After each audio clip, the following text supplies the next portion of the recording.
Miscellaneous 2006 এর এটা হচ্ছে কোয়েশ্চেন পেপার, যেখানে ওই দেশের ঐতিহাসিক ঐতিহ্য, পুরাতাত্ত্বিক ঐতিহ্য, তাদের সংরক্ষণ কিভাবে হবে এটা নিয়ে প্রতিবেদন ছিল। এই প্রতিবেদনটা ওই ই বুকের মধ্যে রয়েছে তোমাদের, ঠিক আছে, ওটা আমি লিখে দিয়েছিলাম আগে। এটা একটা গেল।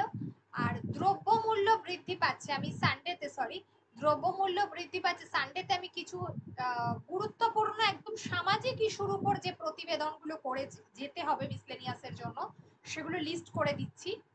যেমন জীবনে, সমাজে, সাহিত্যের প্রভাব, ঠিক আছে, এই জায়গাগুলো। তারপরে স্বাস্থ্য ক্ষেত্রের হাল বেহাল, পশ্চিমবঙ্গে পর্যটন ব্যবস্থার উন্নয়ন, এই সমস্তগুলো। কিছু অ্যাক্সিডেন্ট, এই যে বেপরোয়া যেটা করে দিয়েছি, বাস গাড়ি অ্যাক্সিডেন্ট এটা তো আছে, রেলওয়ে অ্যাক্সিডেন্ট যেটা রয়েছে, ট্রেন অ্যাক্সিডেন্ট, দুর্ঘটনা, সেটা একটু করে যেতে হবে। এই পুরাতাত্ত্বিক ঐতিহ্য সংরক্ষণ এটা করে দেওয়া ছিল। ওকে, তা আমাদের যে ফার্স্ট যেটা যেটা হচ্ছে আমাদের প্রথম যে বঙ্গানুবাদটা আছে, সেই বঙ্গানুবাদের কথায় আসি। বঙ্গানুবাদের মধ্যে যেটা হচ্ছে যে ফার্স্টেই আছে রবীন্দ্রনাথের উপরে একটা বঙ্গানুবাদ, ঠিক আছে, রবীন্দ্রনাথের উপরে একটা বঙ্গানুবাদ। বঙ্গানুবাদ গুলো খুব একটা কঠিন নয়।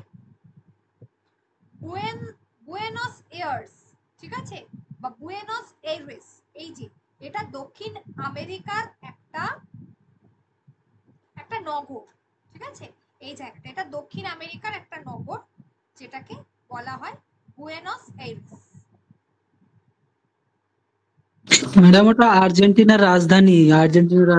দক্ষিণ আমেরিকাতে ছিল, হ্যাঁ, পরবর্তীকালে আর্জেন্টিনার সঙ্গে যুক্ত হয়েছে, ঠিকই বলছো, ক্যাপিটাল, লার্জেস্ট সিটি।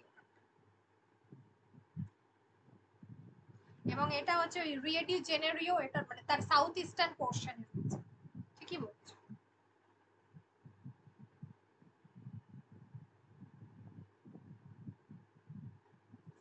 আগে আমেরিকাতেই ছিল, পরে ডিভাইড হয়েছে। অ্যাকচুয়ালি রবীন্দ্রনাথ ঠাকুর যখন গিয়েছিলেন তখন সেই টাইমে ওটা আমেরিকা যুক্তরাষ্ট্র হিসেবে গিয়েছিল। তো যাই হোক, Tagore reached Buenos ears on the evening of Thursday 6th November 1924। আচ্ছা, আমরা যখন বঙ্গানুবাদ করব, বঙ্গানুবাদের ক্ষেত্রে যেটা রুলস, বঙ্গানুবাদের ক্ষেত্রে যেটা হওয়া উচিত যখন আমরা কোনো রকম ট্রান্সলেশন করব, তার ক্ষেত্রে যেটা হচ্ছে যে আমরা একদম ওয়ার্ড টু ওয়ার্ড ট্রান্সলেট করব না। মানে টেগর রিচড, ঠাকুর পৌঁছেছিলেন বুয়েনস এয়ার্সে, এইরেস, বুয়েনস অ্যাকচুয়ালি শব্দটা হচ্ছে বুয়েন্স এইরিস শব্দটা, ঠিক আছে, বাংলায়।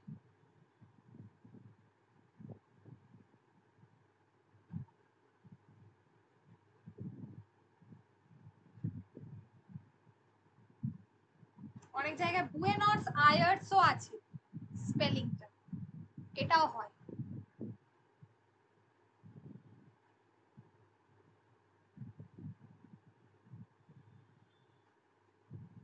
বুয়েনস আয়ার্স, ঠিক আছে, ঠাকুর পৌঁছেছিলেন বুয়েনস আয়ার্সে, যেটা হচ্ছে বৃহস্পতিবার সন্ধেবেলায় 1924 সালের 6ই নভেম্বর। একদম এইভাবে লিখবো, আমরা লিখবো যে 1924 সালের 6ই নভেম্বর বৃহস্পতিবার সন্ধ্যায় রবীন্দ্রনাথ ঠাকুর বুয়েনস আয়ার্সে পৌঁছেছিলেন।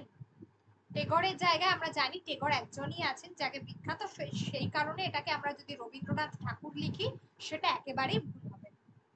It was reported that he was suffering from acute influenza and no visitors were allowed in his room in Hotel Plaza, ঠিক আছে।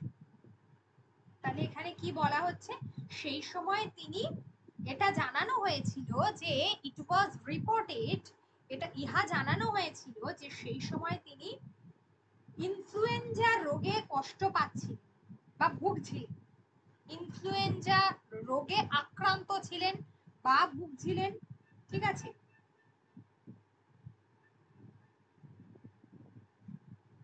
আচ্ছা, এখানে এই যে অ্যাকিউট শব্দটা দেওয়া হয়েছে, তীব্র, এই অ্যাকিউট শব্দটাকে আমরা এখানে কি করব, তীব্র অর্থে ব্যবহার করব।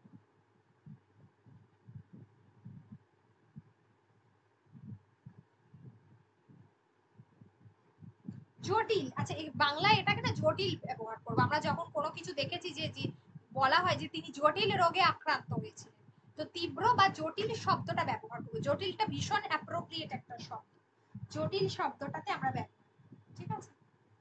আর যদি যদি আমার কথা হলো অ্যাকিউটের জায়গায়, ধরো এমন একটা মেসেজ পেলে যেখানে অ্যাকিউট দেওয়া হলো না, যেখানে দেওয়া হলো ক্রনিক এই শব্দটা, তাহলে কি হবে? জীবনদায়ী বা মারণ রোগ বলতে পারি ম্যাডাম। মারাত্মক হতে পারে, দীর্ঘস্থায়ী হতে পারে, যে অনেক দিন ধরে ভুগছে। জীবনদায়ী হবে না, জীবনদায়ী ওষুধের ক্ষেত্রে ব্যবহার করা হয়, এই জায়গাগুলো জানতে হবে। রোগের ক্ষেত্রে দীর্ঘস্থায়ী বা মারাত্মক, মারাত্মকটা হতে পারে। অ্যাকচুয়ালি অ্যাকিউটের ক্ষেত্রেই মারাত্মক, তীব্র, জটিল এই রোগ এই শব্দগুলো ব্যবহার করা হয় অ্যাকিউটের ক্ষেত্রে। আর ক্রনিকের ক্ষেত্রে দীর্ঘস্থায়ী শব্দটা ব্যবহার করা হয়। ক্রনিক ডিজিজ, দীর্ঘদিন ধরে তিনি ভুগছেন, এইটা। তো অ্যাকিউট ইনফ্লুয়েঞ্জা, ইনফ্লুয়েঞ্জাতে আক্রান্ত হয়েছে। and no visitors were allowed in his room in Hotel Plaza. Hotel প্লাজার তার ঘরে কাউকে সেখানে যেতে দেওয়া হচ্ছিল না। অর্থাৎ সেই কারণে কোনো ব্যক্তিকেই হোটেল প্লাজার তার ঘরে যাওয়ার অনুমতি দেওয়া হচ্ছিল না। তার সাক্ষাতের জন্য কোনো ব্যক্তিকে সেখানে যাওয়ার অনুমতি দেওয়া হচ্ছিল না। And I was dying to see my idol and I headed for Hotel Plaza accompanied by my friend Adil. কিন্তু আমি একেবারে ওনাকে দেখবার জন্য, মানে আমার আদর্শ, ঠিক আছে, তো মানে আমার আদর্শকে দেখার জন্য আমি একেবারে ব্যাকুল হয়ে উঠেছিলাম। সেই সময় আমার আদর্শকে দেখার জন্য আমি একেবারে ব্যাকুল হয়ে উঠেছিলাম। এখনকার শব্দটা যেটা হয়, তখন শব্দটা মানে কবিগুরুর ক্ষেত্রে তো এই ফ্যান শব্দটা দেওয়া যায় না, তাই জন্য আইডল, ঠিক আছে, অর্থাৎ আদর্শ। ম্যাডাম বলছিলাম এখানে আই ওয়াজ ডাইং, তো আই এখানে আই মানে আই আমি লিখবো এখানে তাহলে। হ্যাঁ আমি লিখবি, ও এখানে তো এটা তো ট্রান্সলেশন, এখানে কোনো অসুবিধা নেই। আমি একেবারে ব্যাকুল হয়ে উঠেছিলাম আমার আদর্শকে দেখার জন্য, আমার আদর্শকে দেখার জন্য ব্যাকুল হয়ে উঠেছিলাম, এবং আমার বন্ধু অ্যাডেলিয়াকে সঙ্গে নিয়ে হোটেল প্লাজার উদ্দেশ্যে রওনা দিলাম। হোটেল প্লাজার উদ্দেশ্যে and I headed for Hotel Plaza accompanied by my friend Adelia. অ্যাডেলিয়ার সঙ্গে, আমার বন্ধুকে সাথে নিয়ে অ্যাডেলিয়াকে সঙ্গে করে আমি হোটেল প্লাজার উদ্দেশ্যে রওনা দিলাম। আই হেডেড, উদ্দেশ্যে।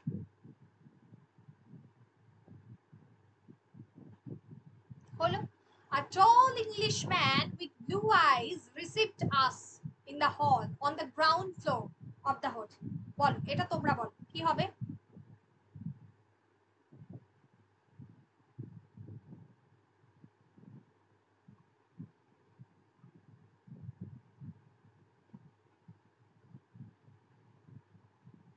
কি হবে? A tall Englishman with blue eyes received us in the hall on the ground floor of the hotel.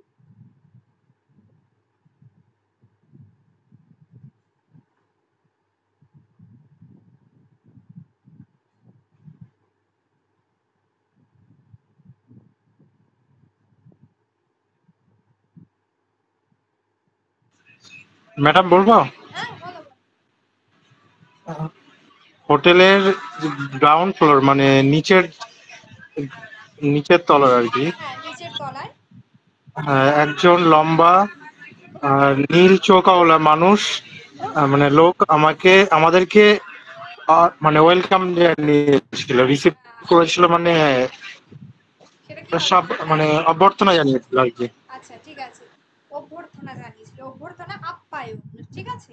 তো যাই হোক, তাহলে এখানে কি হবে, হোটেলের নিচের তলার, এখানে একটা শব্দ বলেছে হল, তাহলে হল ঘর, ঠিক আছে, নিচের তলার হল ঘরে, হল রুম যেটাকে বলা হয়, হল ঘরে আমাদেরকে একজন নীল চক্ষু বিশিষ্ট, দীর্ঘাঙ্গী বা দীর্ঘদেহী, এখানে বলা হয়েছে যে tall Englishman, blue eyes with blue eyes, নীল চক্ষু বিশিষ্ট একজন দীর্ঘদেহী ইংরেজ আমাদের হোটেলের নিচের তলার হল ঘরে অভ্যর্থনা জানালেন বা আপ্যায়িত করলেন বা আপ্যায়ন জানালেন।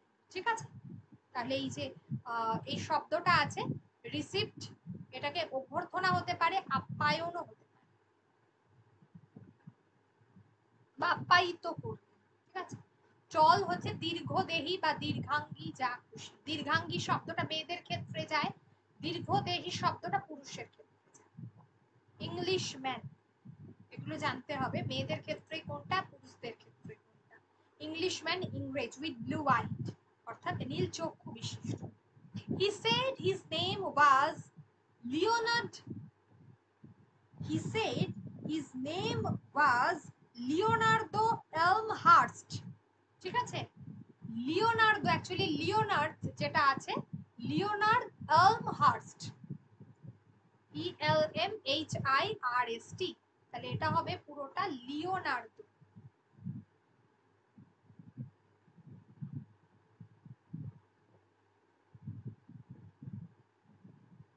এলমহার্স্ট, লিওনার্দো তার নাম জানালেন যে Leonardo Elmhurst, and he was Tagore's secretary, এবং তিনি হচ্ছেন রবীন্দ্রনাথ ঠাকুরের সচিব, অর্থাৎ নিজেকে তিনি রবীন্দ্রনাথের সচিব বললেন। তাহলে তিনি লিওনার্দো এলমহার্স্ট বলে নিজের পরিচয় দিলেন এবং নিজেকে রবীন্দ্রনাথের মানে রবীন্দ্রনাথ ঠাকুরের, রবীন্দ্রনাথ কখনোই বলবে না, উনি একজন মহান ব্যক্তিত্ব, তো সেই কারণে রবীন্দ্রনাথ ঠাকুরের সচিব বলে পরিচয় দিলেন, সেক্রেটারি, সচিব।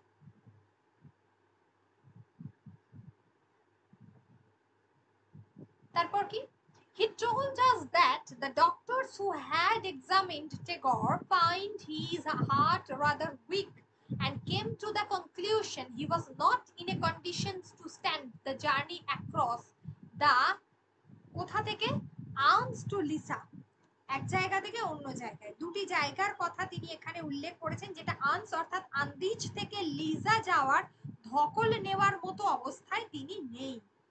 অর্থাৎ ডাক্তার তিনি আমাদের জানালেন যে চিকিৎসকরা রবীন্দ্রনাথ ঠাকুরকে পরীক্ষা করে জানিয়েছেন যে তার হৃদযন্ত্র যথেষ্টই দুর্বল, এবং তারা এই সিদ্ধান্তে উপনীত হয়েছেন বা পৌঁছেছেন যে তিনি আন্দিজ থেকে লিজা যাওয়ার ধকল নেওয়ার মতো অবস্থায় নেই।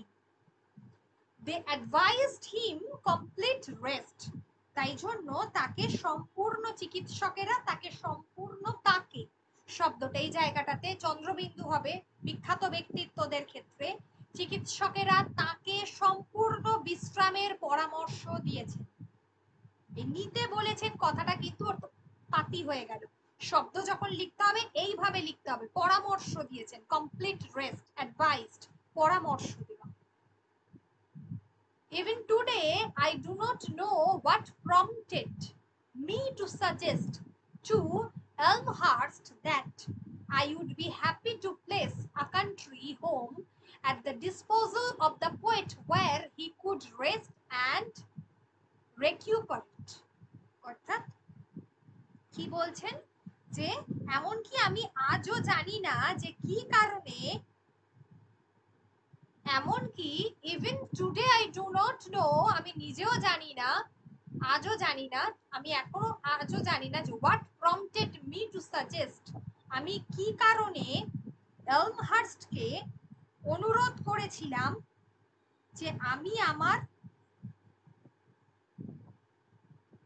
যে I would be happy to place a country home at the disposal of the poet, কবির জন্য আমি আমার নিজের দেশে বন্দোবস্ত করতে পারলে খুশি হব, যেখানে তিনি ওয়্যার হি কুড রেস্ট, যেখানে তিনি বিশ্রাম নিতে পারবেন, এবং রেকিউপারেট, অর্থাৎ রেকিউপারেট কথার অর্থ কি, সুস্থ হয়ে উঠবেন বা আরোগ্য লাভ করতে পারবেন। রেকিউপারেট মানে আরোগ্য লাভ করতে পারবেন।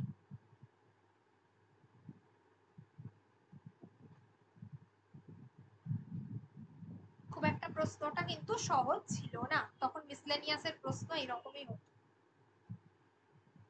জল ভাতের প্রশ্ন ছিল।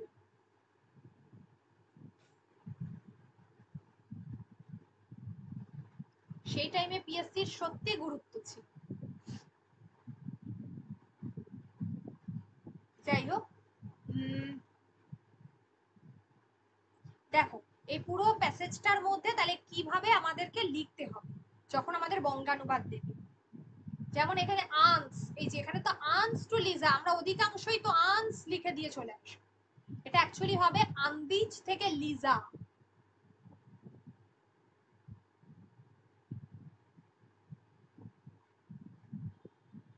এই জায়গাগুলো না জানা থাকলে লেখা যাবে না।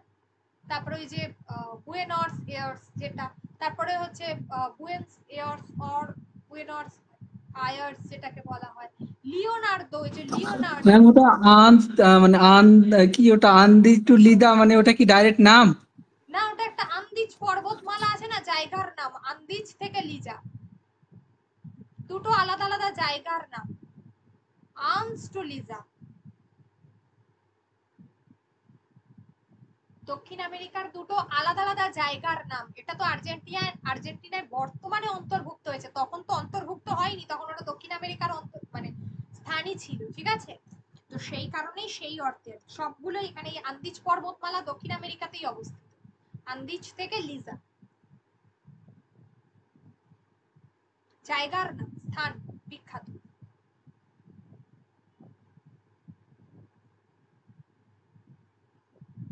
লাস্ট লাইনটা গুরুত্বপূর্ণ, যে even today I do not know, আমি এখনো জানি না যে what prompted. Prompted actually prompted মানে হচ্ছে, কেউ বলতে পারবে প্রম্পটেড মানে কি? মানে যেটা অ্যাকুরেট ম্যাডাম নাকি প্রম্পট? না, অ্যাকচুয়ালি প্রম্পটেড মানে প্রম্পট শব্দটা মানে চালাকির সহিত কিভাবে আমি, হ্যাঁ যে খুব অ্যাকচুয়ালি মানে কি বলবো, মানে যে স্মার্ট। অ্যাকচুয়ালি প্রম্পট মিন্স হচ্ছে স্মার্ট, ঠিক আছে? তো সেই prompted me to suggest. Ma'am চম্পট হতে পারে? হ্যাঁ হ্যাঁ চম্পট, চম্পট, চম্পট। হ্যাঁ, সেটা হতে পারে, কিন্তু এক্ষেত্রে তো মানে রবীন্দ্রনাথের কথা, তো সেই কারণে সেই জন্য এটা একটু মানে ভদ্র ভাষা একটু দিতে হবে। তো সেই কারণে হচ্ছে যে কিভাবে আমি তাকে অনুরোধ করেছিলাম তা আমি নিজেও জানি না যে কি কারণে, ওই জন্য এখানে বলা হয়েছে ওটাকে অনুরোধ করা, মানে কিভাবে অ্যাকচুয়ালি স্মার্টলি, যেটা আমি মানে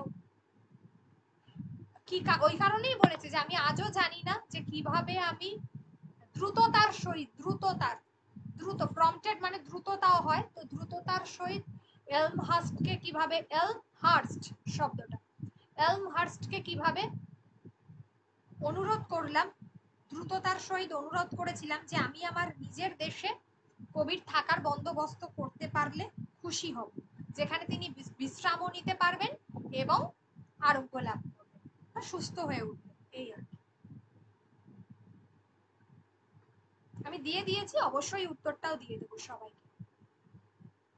পরেরটা বলবে। হ্যাঁ, আমি আসছি, ভাবার্থটা পরে বলছি, এটা টাফ আছে, বঙ্গানুবাদটা আগে করিয়ে দিই।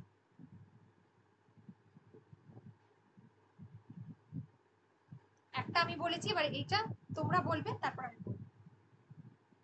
দেখো ফার্স্ট, দ্য লেবার মার্কেট কাকে নিয়ে? লেবার বলতে আমরা যেটা কথায় বুঝি আমাদের শ্রম বাজার।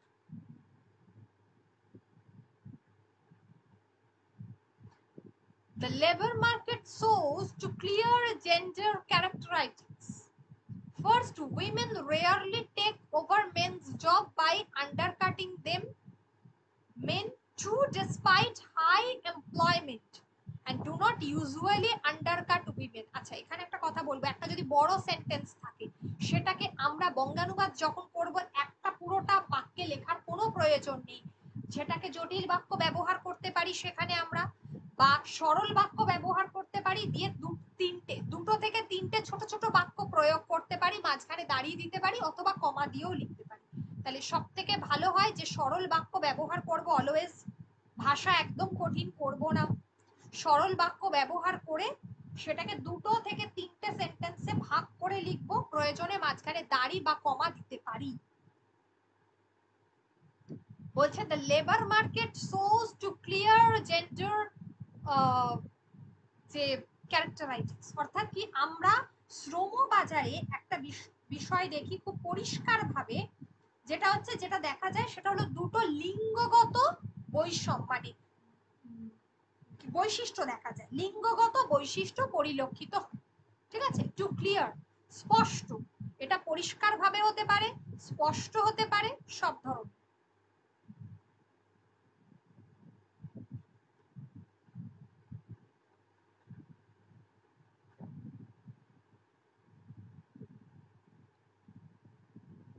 এই শব্দগুলো এখানে ব্যবহার হতে পারে। একটা হচ্ছে labour market সোজ two clear gender ক্যারেক্টারাইটিক্স, যেখানে খুব স্পষ্ট পরিষ্কার ভাবে শ্রমবাজারে দুটি লিঙ্গগত বৈশিষ্ট্য পরিলক্ষিত হয়, দেখা যায়, সোজ দেখা যায়, বা এটাকে একটু ভালো শব্দ ব্যবহার করলে আমরা বলবো পরিলক্ষিত হয়। এই শব্দ শিখে নিতে হবে। First, women rarely take over men's job by undercutting them. ঠিক আছে, তো যেখানে প্রথমত মহিলারা খুব কম ক্ষেত্রেই পুরুষদেরকে সরিয়ে তাদের কাজের দায়িত্ব নেয়। ফার্স্ট উইমেন রেয়ারলি, খুবই কম, কম ক্ষেত্রে বা কদাচিৎ। ঠিক আছে, কদাচিৎ শব্দটা ব্যবহার করতে পারি, না মনে থাকলে কম ক্ষেত্রে শব্দটাই ব্যবহার। মহিলারা অনেক কদাচিৎ সেখানে পুরুষদেরকে সরিয়ে তাদের জায়গাটা কাজের দায়িত্ব নেয়, এক নম্বর। আর men to despite high unemployment, men to despite high unemployment, এবং ডিসপাইট মানে হচ্ছে কোনো কিছুর জন্য, অর্থাৎ কিনা উচ্চ বেকারত্বের জন্য, হাই আনএমপ্লয়মেন্ট বেকারত্বের কারণে, প্রবল বেকারত্ব সত্ত্বেও, সত্ত্বেও ডিসপাইট মিন্স সত্ত্বেও, actually in spite of, despite সত্ত্বেও, পুরুষরা প্রবল বেকারত্ব সত্ত্বেও মহিলা কর্মীদের সরিয়ে দিতে চায় না। Do not usually undercut women, প্রবল বেকারত্ব সত্ত্বেও মহিলাদেরকে সরিয়ে দিতে চায় না, এটা একটা। তাহলে আমরা এইভাবে বাক্যটাকে, একটা বড় বাক্যকে ছোট করলাম, ভাগে ভাগে, দুটো ভাগে লিখলাম। তাহলে প্রথমত মহিলারা খুব কম ক্ষেত্রেই পুরুষদেরকে সরিয়ে তাদের কাজের দায়িত্ব নেয়, দিয়ে দাঁড়িয়ে দিতে পারি, এবং উচ্চ বেকারত্ব সত্ত্বেও, বা কমা দিতে, এখানে কম ফুল স্টপ আছে তো দাঁড়িয়ে দেবে, উচ্চ বেকারত্ব সত্ত্বেও, উচ্চ বেকারত্ব সত্ত্বেও মহিলা কর্মীদের পুরুষরা সরিয়ে দিতে চায়। হলো, the terms of competition in this labor market are somewhat differently determined. এই শ্রমবাজারের প্রতিযোগিতামূলক শ্রমবাজারের ক্ষেত্রে শ্রমবাজারের প্রতিযোগিতার শর্তাবলী কিছুটা অন্যভাবে নির্ধারিত হয়।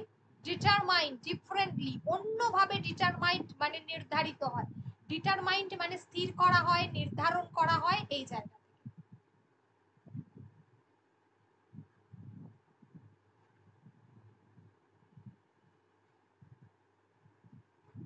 এই যে ডিটারমাইন্ড, নির্ধারণ করা বা স্থির করা। দ্য টার্মস অফ, টার্মস মানে আমরা সবসময় জানি টার্মস এন্ড কন্ডিশনস, অর্থাৎ কি শর্তাবলী, যে কোনো জায়গায়।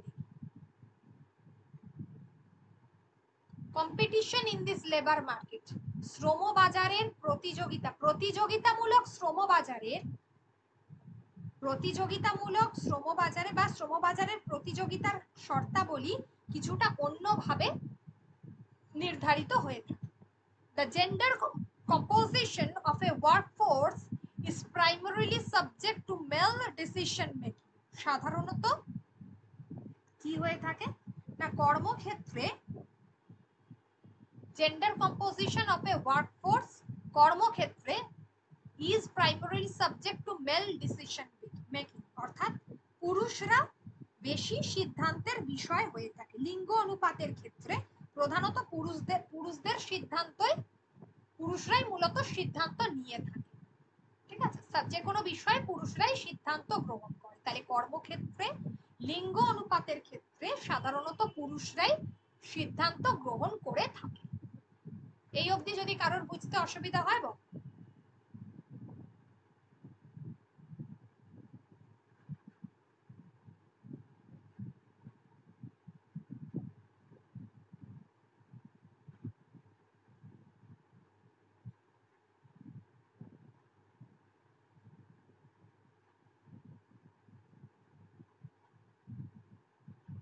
নেই তো? আচ্ছা, তারপরেরটা বলি। তারপরে হচ্ছে যে mail male workers exert control over women's labor through familiar relationship, wife daughter, and acquire flexibility for jobs and that are lucrative. lucrative মানে হচ্ছে আকর্ষণীয়। এই শব্দটার অর্থ হলো আকর্ষণীয়। এই শব্দটা জবের ক্ষেত্রে ভীষণভাবে প্রয়োজনীয়, অর্থাৎ কর্ম, দেখবে এই শব্দটা থাকে। লুক্রেটিভ জবস আমরা বলি আকর্ষণীয় কার্যক্ষেত্রে আর কি, ঠিক আছে, কাজের ক্ষেত্রে। Lucrative and where such flexibility is desired, কি বলছে না, male workers exert control over women's labor through familiar relationship, অর্থাৎ কি না, পুরুষ শ্রমিকরা পারিবারিক সম্পর্কের কিসের মাধ্যমে, স্ত্রী, সন্তান বা কন্যা, এখানে স্ত্রী বা কন্যা, ঠিক আছে, কন্যা করবে, and acquire flexibility, পারিবারিক সম্পর্কের মাধ্যমে নারী শ্রমের উপর নিয়ন্ত্রণ আরোপ করে। নারী শ্রমের উপর, উইমেন্স লেবার, নারী শ্রমের উপর নিয়ন্ত্রণ আরোপ করে। Flexibility for jobs and that are lucrative, lucrative যেটাকে বলা হয় যে কর্মজগতে, সেক্ষেত্রে কি হয় যে আকর্ষণীয় পদে বা লাভজনক পদে। এই লুক্রেটিভ মানে অ্যাকচুয়ালি এটা আকর্ষণীয় মেন শব্দটার অর্থ, কিন্তু জবের ক্ষেত্রে এটা হয় লাভজনক, অর্থাৎ কাজটা লাভজনক। বলে না লুক্রেটিভ স্যালারি দিচ্ছে, মানে খুবই লাভজনক, অনেক টাকা, মোটা টাকার স্যালারি। কর্পোরেটে এই শব্দটা ভীষণ থাকে। তো যাই হোক, যেখানে বলছে যে মহিলাদের উপর তাহলে তাদের পারিবারিক যে পারিবারিক সম্পর্কে স্ত্রী বা কন্যা নারী শ্রমের উপর নিয়ন্ত্রণ আরোপ করে এবং কর্মজগতে লাভজনক পদে কি করছে, ফ্লেক্সিবিলিটি মানে যেখানে তারা নমনীয়তা, ফ্লেক্সিবিলিটি অর্থাৎ যেখানে তাদের সুযোগ রয়েছে, নমনীয়তাকে, নমনীয়তাকে গ্রহণ করে, ঠিক আছে, যেখানে সেই নমনীয়তার প্রয়োজন আছে। অবশ্যই যেখানে এই যে অ্যাকোয়ার ফ্লেক্সিবিলিটি, নমনীয়তাকে গ্রহণ করে যেখানে নমনীয়তার প্রয়োজন আছে, অর্থাৎ এই যে ডেজায়ার, চাই।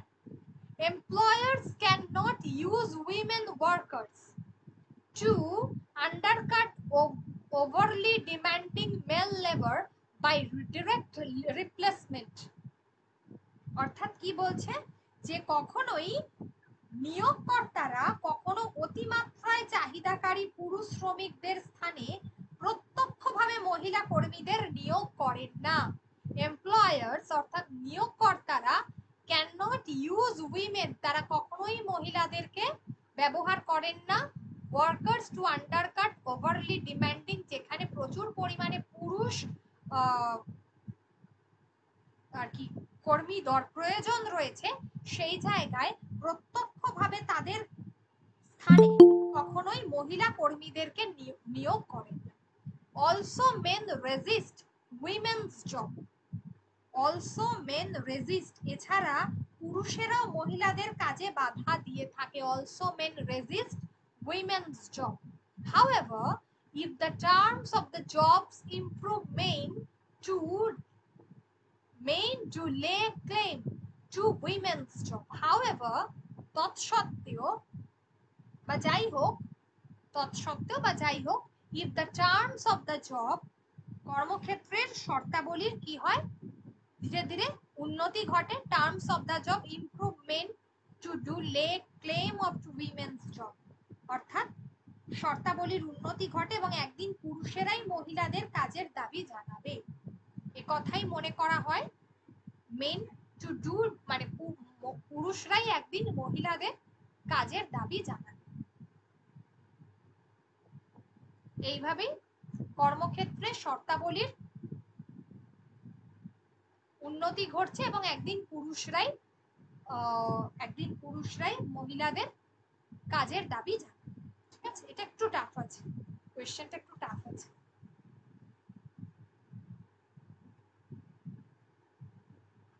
যদি কারোর কোনো জায়গায় অসুবিধা হয় বলো, আবার বলবো। দুটো ট্রান্সলেশনের ক্ষেত্রে যদি কারোর কোনো জায়গায় অসুবিধা হয় বলো।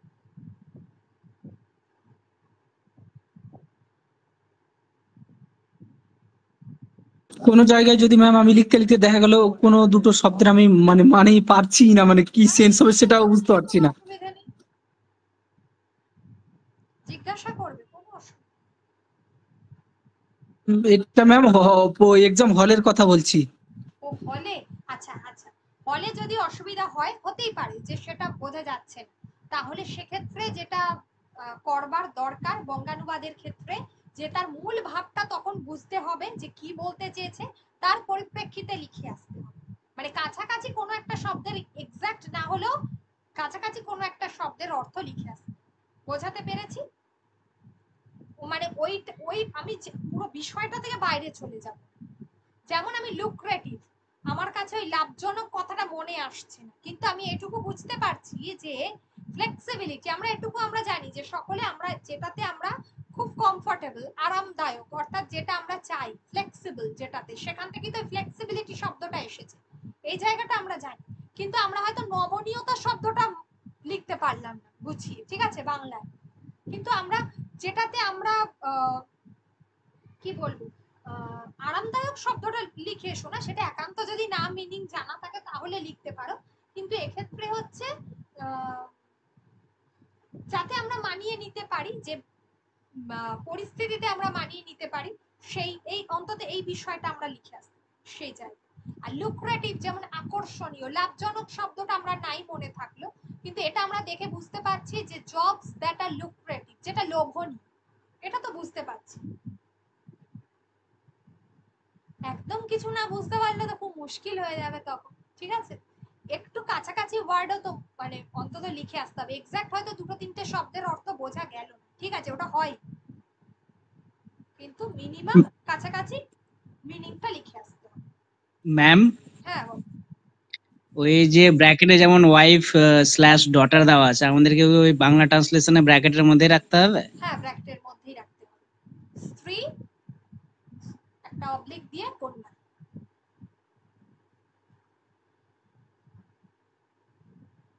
কোন রকম যদি কোটেশন থাকে কোনো বিখ্যাত ব্যক্তির, তাহলে সেটাকে বাংলাতেও কোটেশনেই রাখতে হবে।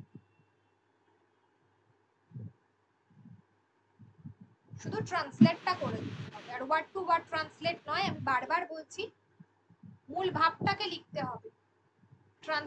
ট্রান্সলেশন মানে অলওয়েজ মূল ভাব, কখনোই শব্দ থেকে শব্দ ট্রান্সলেশন নয়। কারণ আমাদের এটা মাথায় রাখতে হবে, আমরা যখন বাংলায় কনস্ট্রাকশন করি, প্রথমে কি বসে, কর্তা বসে, তারপরে কিন্তু কর্ম বসে, তারপরে ক্রিয়া বসে। যখন ইংরেজিতে থাকে শব্দটা, তখন কিন্তু সাবজেক্ট থাকে, তারপর ভার্ব থাকে, দেন অবজেক্ট থাকে। অর্থাৎ কিনা প্রথমে কর্তা, তারপরে হচ্ছে ক্রিয়া, তারপরে হচ্ছে কর্ম। তাহলে বাংলার ইংরেজির কনস্ট্রাকশন কখনো এক হতে পারে, সেটা মাথায় রেখে কাজটা করতে।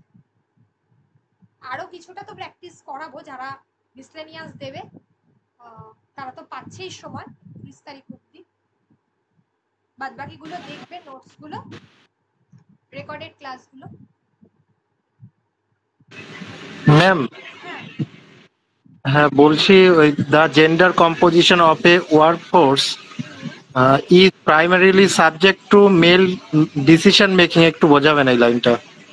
আচ্ছা, the gender composition of A workforce, অর্থাৎ যখন কিনা কি হচ্ছে কোন একটা কাজের জায়গায়, ঠিক আছে, কর্মক্ষেত্রে সাধারণত আমরা এটা বুঝতে পারছি যে জেন্ডার কম্পোজিশন, লিঙ্গ লিঙ্গ অনুপাতের ক্ষেত্রে বা লিঙ্গ বৈষম্যের ক্ষেত্রে প্রধানত এই প্রাইমারিলি হচ্ছে ওয়ার্কফোর্সটা হচ্ছে কর্মক্ষেত্রে, আর জেন্ডার কম্পোজিশন হচ্ছে এখানে লিঙ্গ বৈষম্যটা আমরা দেব না, লিঙ্গ অনুপাত, ঠিক আছে।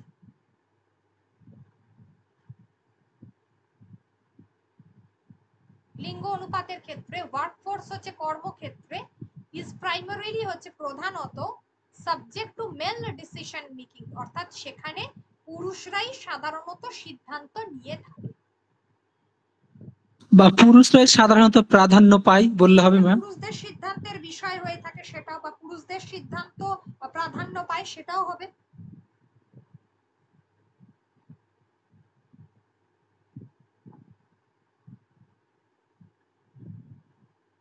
বোঝা গেল এবারে? হ্যাঁ ম্যাম। দেখে নাও আর দুটোর ভালো আর একবার করে দেখে নাও, কারণ তারপরে আমি এটা করাবো।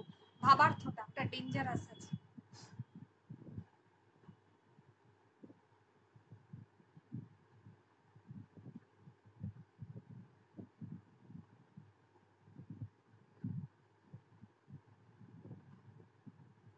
নেই তো কোনো প্রশ্ন? না ম্যাম, প্রশ্ন নেই। ঠিক আছে, দেখো তারপরে আমাকে আবার দরকার হলে জিজ্ঞাসা করো।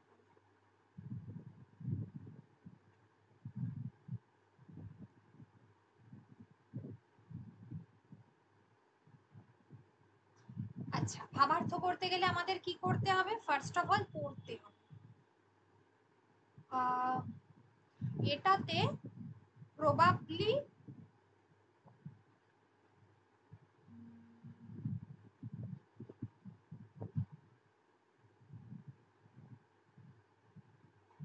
এখানে ওয়ার্ড লিমিট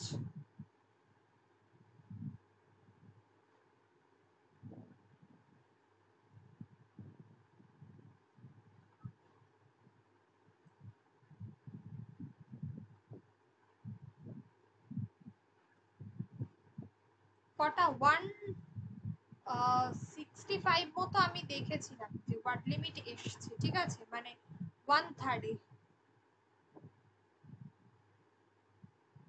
এই অবধি হয়েছিল মনে হয় 180টা।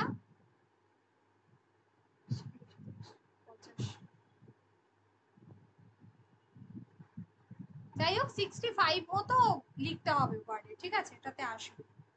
এক্সাক্ট আমার এই মুহূর্তে আমার মনে পড়ছে না, দেখে বলছি।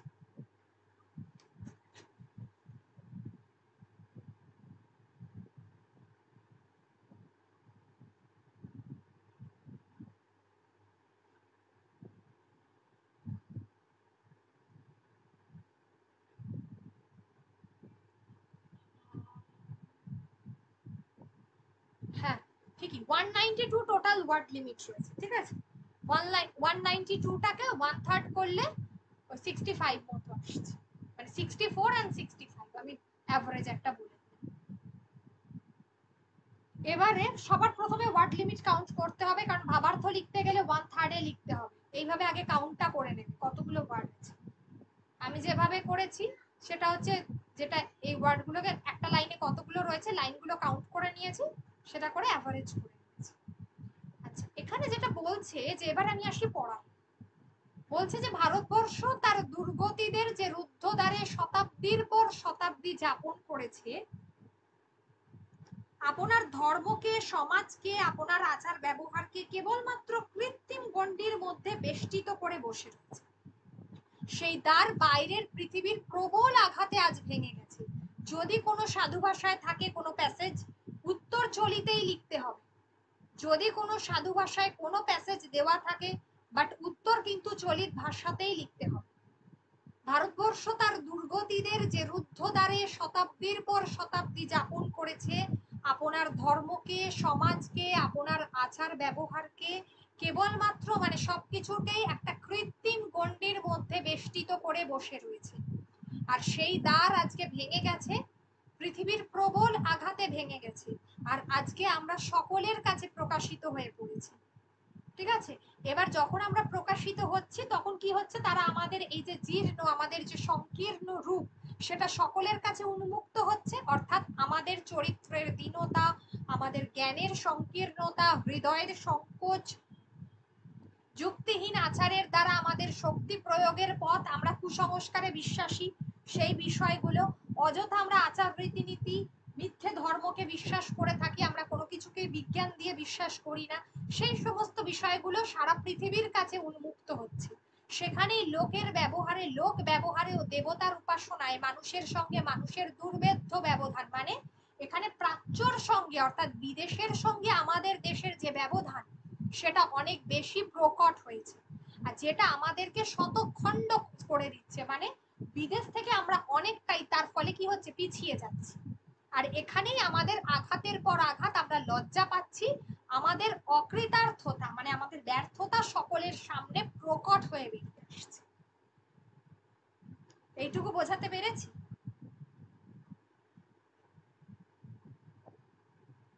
Yes ma'am. বিষয়টা হচ্ছে যে আমি তো পড়ে ফেলেছি বলে আমি বলে দিলাম আমার মতো করে, বিষয়টা হচ্ছে তোমাদেরকে বারবার পড়তে হবে, এটা আমারও হয়নি, ঠিক আছে? আমিও 2-3 বার অন্তত পড়েছি, পড়ে তারপর এটাকে রেডি করেছি। এই প্যাসেজটা ম্যাম খুব কঠিন আছে। হ্যাঁ, যে কেউ তাই প্যাসেজের নিয়মই হচ্ছে বারবার 2-3 বার পড়তে হবে, সেটা যেই হোক না কেন, নইলে একবার পড়লে কখনো তার ইনার মিনিংটা বোঝা যায়। আবার একবার বলে দিচ্ছি তবু, যে ভারতবর্ষ তার দুর্গতিদের, দুর্গতি মানে যার দ্বারা ভারতবর্ষের ভালো কিছু হতে পারে না, সেগুলো কোনগুলো? তাকে শতাব্দীর পর শতাব্দী যাপন করছে, মানে বহুদিন ধরে তাকে যাপন করছে আপনার ধর্মকে, সমাজকে। সেগুলো কোনগুলো? নিজের ধর্ম। কোন ধর্মের কথা বলা হচ্ছে? যে ধর্ম কুসংস্কারে আচ্ছন্ন, যে সমাজ রীতিনীতিতে আবদ্ধ, যেখানে যুক্তিবাদের কোনো স্থান নেই, যেখানে আমরা কি করছি না কেবলমাত্র একটা কৃত্রিম গণ্ডের মধ্যে আবদ্ধ হয়ে আছি, বেষ্টনীর মধ্যে। আজকে সেই আঘাত মানে সেই বন্ধনী, অর্থাৎ সেই যে কি বলে সেই যে কৃত্রিম যে গণ্ডি, সেটা আজকে ভেঙে গেছে। কার ভেঙেছে? কি কারণে ভাঙলো? না পাশ্চাত্যের অভিঘাতে, অর্থাৎ যখন কিনা আমরা পাশ্চাত্যের সঙ্গে মিশছি, আমরা বিভিন্ন ধরনের আমরা যুক্তি বিজ্ঞানকে জানতে শিখছি, তার ফলে আমাদের আজকে এগুলো ভেঙে দুটুকরো হয়ে গেছে। আমরা কোন সময়ের কথা বলছি বলতো এখানে? কেউ বলতে পারবে যে আমরা কোন সময়টার কথা বলছি পার্টিকুলার? বা এই প্যাসেজে কার কথা বারবার বলা হয়েছে? এখানে উল্লেখ করেনি, ডিরেক্টলি বলে দেয়নি, কিন্তু তোমাদের কি মনে হচ্ছে যে কোন সময়টার কথা এখানে বলা হচ্ছে? স্বাধীনতার আগের যে কালচার কৃষ্টি ওগুলো। আচ্ছা, স্বাধীনতার আগে আরো একটু পিছিয়ে যায়, কোন জায়গাটা? আমরা পাশ্চাত্যের সঙ্গে কখন আমাদের মেলবন্ধন ঘটছে, আগে এইটুকু বল। পাশ্চাত্যের সঙ্গে কখন আমাদের মেলবন্ধন ঘটছে, কোন সময়টা? ওই 5টা-10 বা 19বিংশ শতাব্দীতে, যখন ইংরেজরা ওকে, একদম 19বিংশ ভারতের সমাজে শতাব্দী। বসে। গুড। তাহলে 19বিংশ শতাব্দীতে কি এমন ঘটনা ঘটছে যার দ্বারা আমরা প্রবলভাবে প্রভাবিত হচ্ছি, বা আমরা পাশ্চাত্য ইংরেজি শিক্ষায় শিক্ষিত হতে চাইছি? রাজা রামমোহন রায় সতীদাহ প্রথা উচ্ছেদ করছেন, তো কি বলে বিদ্যাসাগর মহাশয় যিনি বিধবা বিবাহ চালু করছেন, কোন এমন ঘটনা পার্টিকুলার, বিশেষ করে রাজা রামমোহন রায় যাকে কি বলা হয়, কোন ঘটনাটাকে? তাকে তো আধুনিক ভারতের জনক বলা হয় ম্যাম। হ্যাঁ, আর একটা পার্টিকুলার ওয়ার্ড আছে যেটা আমাদের ভারতবর্ষে ঘটছে, যেটা ইউরোপের থেকে প্রভাবিত। নবজাগরণ, নবজাগরণ, রেনেসা। নবজাগরণ। তাহলে নবজাগরণের প্রেক্ষাপটের কথাই এখানে বলা হয়েছে, তাহলে এটা আমাদের বুঝতে হবে, নবজাগরণই হবে এই প্যাসেজটার ট্যাগলাইন, অর্থাৎ শিরোনাম। কিন্তু এটা তো ম্যাম পড়ে তো আমি মানে ওই নবজাগরণ কথাটা তো কল্পনাতেই আসছে না, কিন্তু জানি নবজাগরণ, কিন্তু যেটা পড়ে যে নবজাগরণের কথা বলছে এটা তো একদমই কল্পনার বাইরে। হ্যাঁ, এটাই তো মুশকিল, এটাই হলো প্র্যাকটিস। কোন সময়টাকে আমি তো এটা এতগুলো ক্লু দিলাম বলে তোমরা বলতে পারবে, তোমাদের পক্ষে তো বোঝা মুশকিল হয়ে যাচ্ছিল কেন নবজাগরণ বললাম। এরপরে তোমরা বুঝতে পারবে, দেখো প্যাসেজটা পুরোটা পড়ছি, কোথা থেকে তোমরা বুঝতে পারবে এটা, সেটারও ক্লু আছে এখানে। এখানে বলছে এই যে আমাদের ব্যর্থতা বারবার প্রকাশ পেয়েছে, এই জায়গাটা আমাদের সংকীর্ণতার ব্যর্থতা, আমরা নবজাগরণের সময় থেকে পাশ্চাত্যের শিক্ষার সঙ্গে আমরা পরিচিত হয়েছি, আমাদের ব্যর্থতা তখন সকলের সামনে এসে গেছে। দ্যাটস অল, ঠিক আছে? এবার এই সময় থেকে আমরা কে আমাদেরকে বাঁচাতে পারে? সেটা হচ্ছে যে এই রকম সময়ে যে সকল মহাপুরুষ আমাদের দেশে মঙ্গলের জয়ধ্বজা বহন করে আবির্ভূত হবেন। দেখো কারা মঙ্গলের জয়ধ্বজা, মহাপুরুষ, মনে পড়ছে এবারে? বোঝা যাচ্ছে এরা কারা? এরাই হচ্ছে নবজাগরণের অগ্রদূত।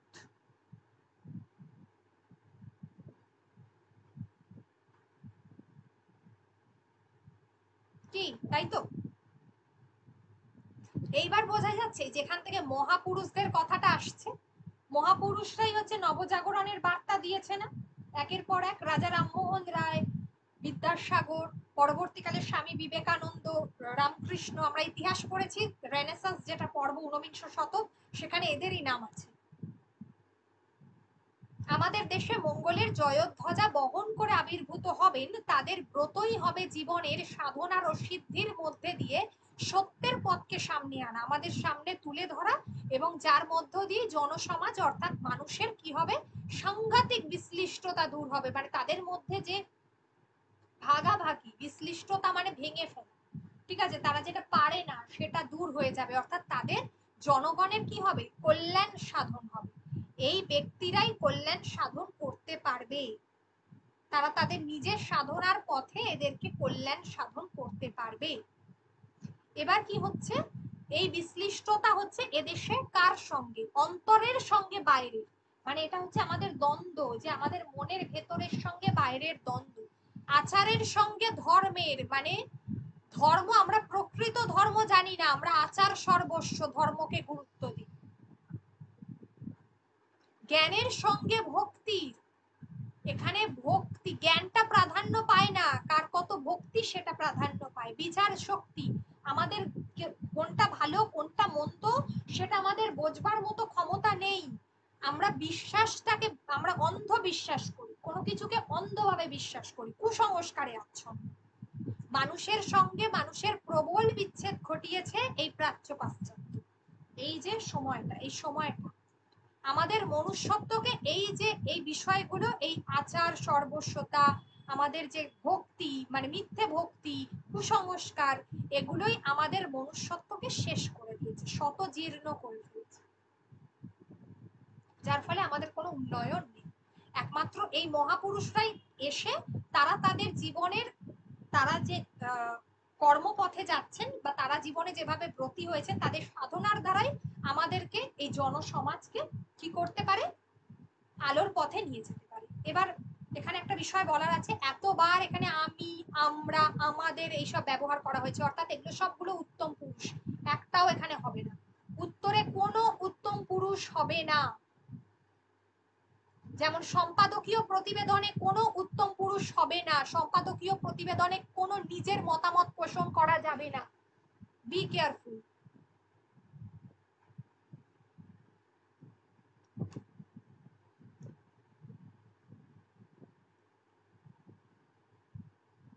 যারা পরীক্ষা দেবে মিসলেনিয়াসের জন্য, অবশ্যই প্রচুর প্রচুর প্র্যাকটিস করো।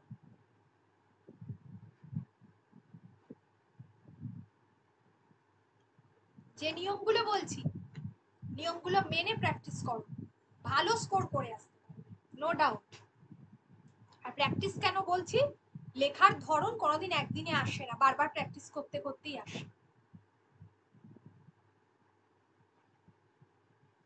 আচ্ছা, ওয়ার্ড লিমিট আমাদের 65 এর মধ্যে রাখতে হবে, নাম্বার 1। নাম্বার 2, এই আমি, আমরা, আমাদের এসব ব্যবহার করতে পারবো না, বা তুমি, তোমরা ব্যবহার করতে পারবো না। প্রথম পুরুষ ব্যবহার করতে হবে, অর্থাৎ সে, তাহারা, প্রথম পুরুষ ব্যবহার হবে। পুরুষ জানো তো, উত্তম পুরুষে আমি, আমরা, মধ্যম পুরুষে তুমি, তোমরা, আর প্রথম পুরুষে সে, তাহারা। এখানে সে তাহারা আর কোনো গল্প নেই, এখানে যেটা হচ্ছে ভারতবর্ষ, মানুষ, এই সমস্ত ভারতবর্ষের মানুষ এইগুলো হবে, দেশের মানুষ, এই দেশের মানুষ এইগুলো হবে। এগুলো টেকনিক্যাল রুলস, এগুলো ফলো করতে হবে। আর একটা হলো, প্যাসেজ থেকে যতটা সম্ভব শব্দ ব্যবহার করব না, প্যাসেজ থেকে যতটা সম্ভব শব্দ ব্যবহার করব না, বা প্যাসেজের কোনো বাক্য ডিরেক্টলি তুলে দেব না, কেটে দেব।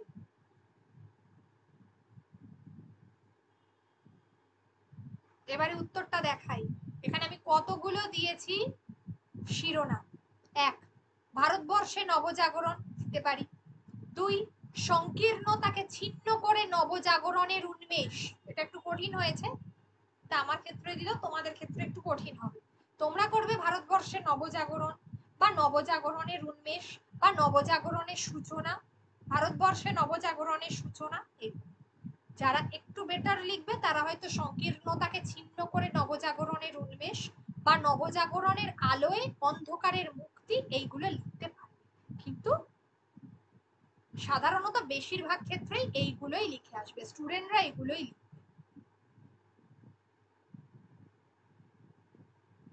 আমাদের লেখাটা অভ্যাস আছে, সেই কারণে এটা লিখে দিচ্ছি।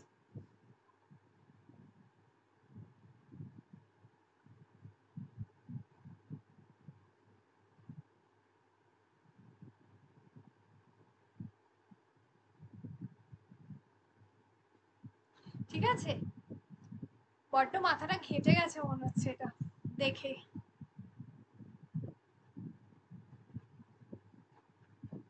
সবাই একদম চুপচাপ।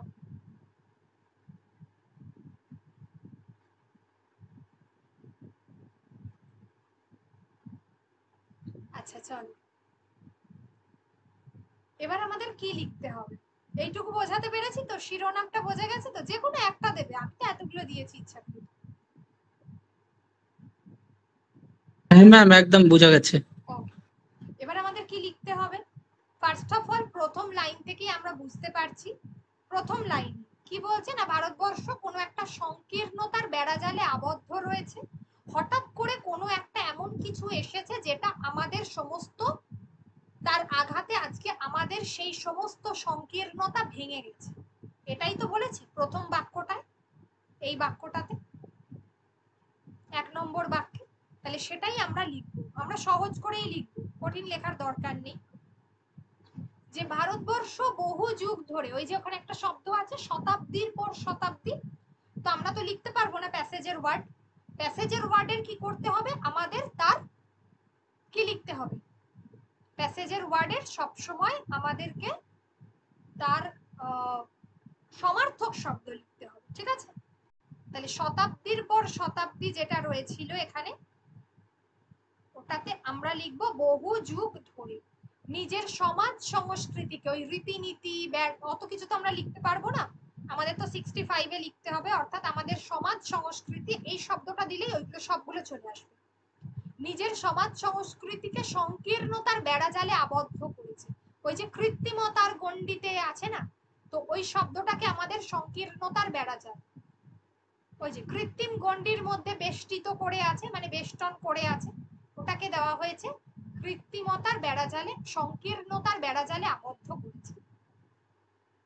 এবার বলেছে প্রবল কিছু একটা বিষয় এসেছে, এই যে বাইরের প্রবল আঘাতে ভেঙে গেছে। কি বাইরের পৃথিবীর আঘাতটা কি? অর্থাৎ পাশ্চাত্যের সঙ্গে আমাদের মেলবন্ধনে বা পাশ্চাত্যের সঙ্গে আমাদের যে সংস্পর্শে, এখানে পাশ্চাত্যের অভিঘাতে শব্দটা দিতে পারো, সাধারণত মুক্ত হয় সেটাই, বা পাশ্চাত্যের সংস্পর্শেও দিতে পারো। এটা কঠিন হবে না, এটা একটু সহজ হবে, পাশ্চাত্যের সংস্পর্শের শব্দ বা স্পর্শে। পাশ্চাত্যের সংস্পর্শে আজ তা মুক্ত। ভারতবর্ষের প্রাচীন ধারণা উন্মুক্ত সকলের কাছে। প্রাচীন ধারণা কোনটা? এই যে এখানে বলেছে যে আজ আমরা আমাদের প্রকাশিত হয়ে পড়েছি, আমাদের নানা রকম ব্যবহার, আমাদের চরিত্রের দীনতা, জ্ঞানের সংকীর্ণতা, এত কিছু লেখার তো জায়গা নেই আমাদের। তা আমরা কি করব? অর্থাৎ আমাদের প্রাচীন ধ্যান ধারণা, এটাই হলো আমাদের। আমরা আধুনিকতায় বিশ্বাস করি, আমরা বরাবরই বলি যে ভারতবর্ষ হচ্ছে ট্র্যাডিশনাল, ঐতিহ্য মণ্ডিত দেশ, তো সেই কারণে প্রাচ্য, সেই কারণে আমাদের যে প্রাচীন ধারণা থেকে আমরা, আমাদের প্রাচীন ধারণা সকলের কাছে উন্মুক্ত, অর্থাৎ ভারতবর্ষের প্রাচীন ধারণা উন্মুক্ত সকলের কাছে। কোথাও আমরা উত্তম পুরুষ ব্যবহার করব না, তাই আমরা বাদ। ভারতবর্ষের প্রাচীন ধারণা উন্মুক্ত সকলের কাছে হলো। এই অবধি লিখলাম, ঠিক পর পর লিখবো আমি যেরকম করে বলছি, কখনোই আমরা এই জায়গায় লিখে এই লাস্ট লাইনে চলে আসবো না লিখতে লিখতে, ঠিক পর পর। দেখো এখান থেকে প্রথম বাক্যটা আমরা এখান থেকে এইটুকুর মধ্যে নিয়েছি, দ্বিতীয় বাক্যটা আমরা এইখানে, এই যে সকলের সঙ্গে আমরা প্রকাশিত হয়ে গেছি, আমাদের দীনতা সংকোচ এইগুলো প্রকাশ পেয়েছে, এই যে বাধাগ্রস্ত, সকলের সামনে প্রকাশিত হয়েছে, এই অবধি। এটা হলো 2 নম্বর বাক্য। এখানে একটা বাক্য জাস্ট অ্যাড করব, যেটা হচ্ছে যে এই যে উন্মুক্ত হয়েছে সকলের কাছে, এর ফলে আমরা কি হয়েছি, আমরা তো লজ্জা পেয়েছি, সেটাই তো বলছি যে আমাদের লজ্জা সকলের সামনে। প্রাচ্যের সাথে পাশ্চাত্যের দূরত্ব ভারতবর্ষের ভারতবর্ষকে সংকোচের সম্মুখীন করেছে, অর্থাৎ এই যে লজ্জা, লজ্জা শব্দটাকে আমরা সংকোচ বলে এখানে লিখেছি। প্রাচ্যের সঙ্গে কার সাথে কার দূরত্ব, এখানে একটা দেখো শব্দ আছে বিভেদ, এই যে দুর্ভেদ্য ব্যবধান আছে না, মানুষের সঙ্গে মানুষের দুর্ভেদ্য ব্যবধান, কার সঙ্গে কার, সেটা হলো প্রাচ্যের মানুষের সঙ্গে পাশ্চাত্যের মানুষের। আমরা ও দেশের সঙ্গে মিশেছি বলেই তো আমাদের সবটা প্রকাশ পেয়েছে। তাই জন্য প্রাচ্যের সঙ্গে পাশ্চাত্যের এই যে ব্যবধান, দুর্ভেদ্য ব্যবধান বা বিভেদ, বা যেটাকে আমরা বলছি এই যে দূরত্ব, যেটা ভারতবর্ষকে সংকোচের সম্মুখীন করেছে, অজ্ঞানতায় দেশ ডুবেছে। কেন অজ্ঞানতায় শব্দটা ব্যবহার করা হয়েছে, এই যে এখানে আছে, কি আছে, এই যে আমরা মূর্ছিত হয়ে পড়েছি, একটা শব্দ আছে, এই যে চলনশীল মানব স্রোতের অভিঘাত সহ্য করতে না পেরে আমরা মূর্ছিত হয়ে পড়েছি, অর্থাৎ আমাদের অজ্ঞানতা প্রকাশ পেয়েছে, মানে আমরা অজ্ঞান হয়ে পড়েছি। তাহলে 3 নম্বর বাক্যটা আমাদের এই জায়গাটাতে, যে আমরা অজ্ঞান হয়ে পড়েছি, মূর্ছিত হয়ে পড়েছি। এই সরি, এইখানটা এই অভিঘাত, এই বাধা আমরা সহ্য করতে পারিনি, এই যে দূরত্ব আমরা সহ্য করতে পারিনি, ফলে আমরা কি হয়েছি, মূর্ছিত হয়ে পড়েছি, আমাদের অজ্ঞানতায় দেশ ডুবেছে। এবার এই অবস্থা থেকে কে আমাদের নিয়ম মানে বাঁচাতে পারে, কারা, কাদের কথা এখানে বলা হয়েছে, মহাপুরুষরা, তাই তো। মহাপুরুষদের সমার্থক শব্দ কি হতে পারে, মনীষী হতে পারে। মহাপুরুষ রাখতে পারো, কোনো অসুবিধা নেই। এই অবস্থায় মনীষী হতে পারে, মহাপুরুষ হতে পারে। তারা তাদের ব্রত এবং সাধনার পথেই জনগণের কল্যাণ সাধন করতে পারে, তারাই জনগণের কল্যাণ সাধন করতে পারে। হলো, এবার কি হচ্ছে, জনগণের কল্যাণ সাধন করে তারা কিভাবে, কিসের কিসের তারা কি দূর করবে।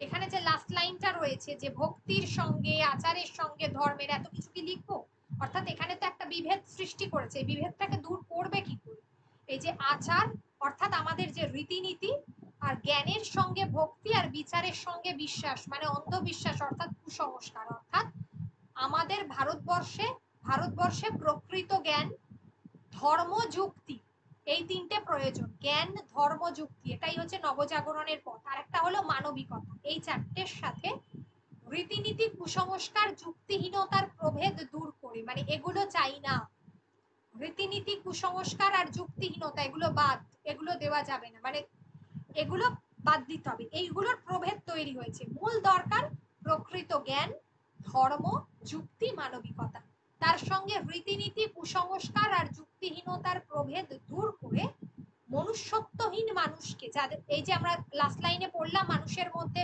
মানুষকে, মনুষ্যত্বকে শতজীর্ণ করে ফেলেছে, সেই শতজীর্ণ করা সেই মনুষ্যত্বহীন মানুষকে আলোর পথে অগ্রসর, অর্থাৎ আলোর পথে নিয়ে আসবে, ঠিক আছে, আলোর পথে নিয়ে যাবে বা এগিয়ে নিয়ে যাবে, বা মানুষকে সেখানে প্রতিষ্ঠিত করবে, যে কোনো কিছু লিখতে পারবে এই জায়গাটা।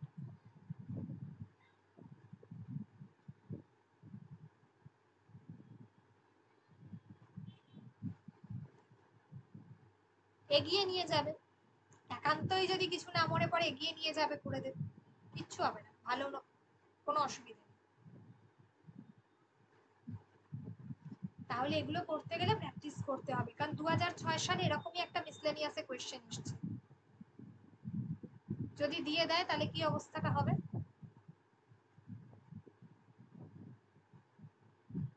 Practice and practice.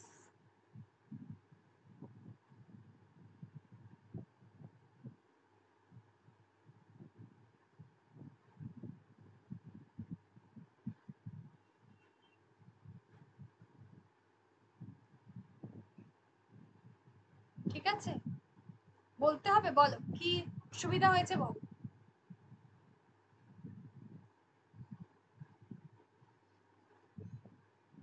না ম্যাম, আর বলতে হবে না, কেন এটা তো রেকর্ড থাকছে, ওটা আমি যদি বারবার দেখি তাহলেই ক্লিয়ার হয়ে যাবে। হ্যাঁ, আশা করা যায় সেটা ক্লিয়ার হবে। দেখো যদি বুঝতে অসুবিধা হয় তখন সানডে তাহলে আমি আবার ক্লাস নেব 7টা থেকে, ঠিক আছে।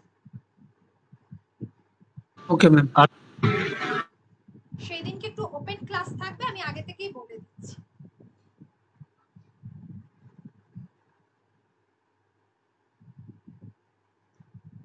তোমাদের প্রাইভেট ক্লাস আবার যেমন ফ্রাইডেতে হয় হবে, কিন্তু সানডের ক্লাসটা ওপেন ক্লাস। Okay ma'am.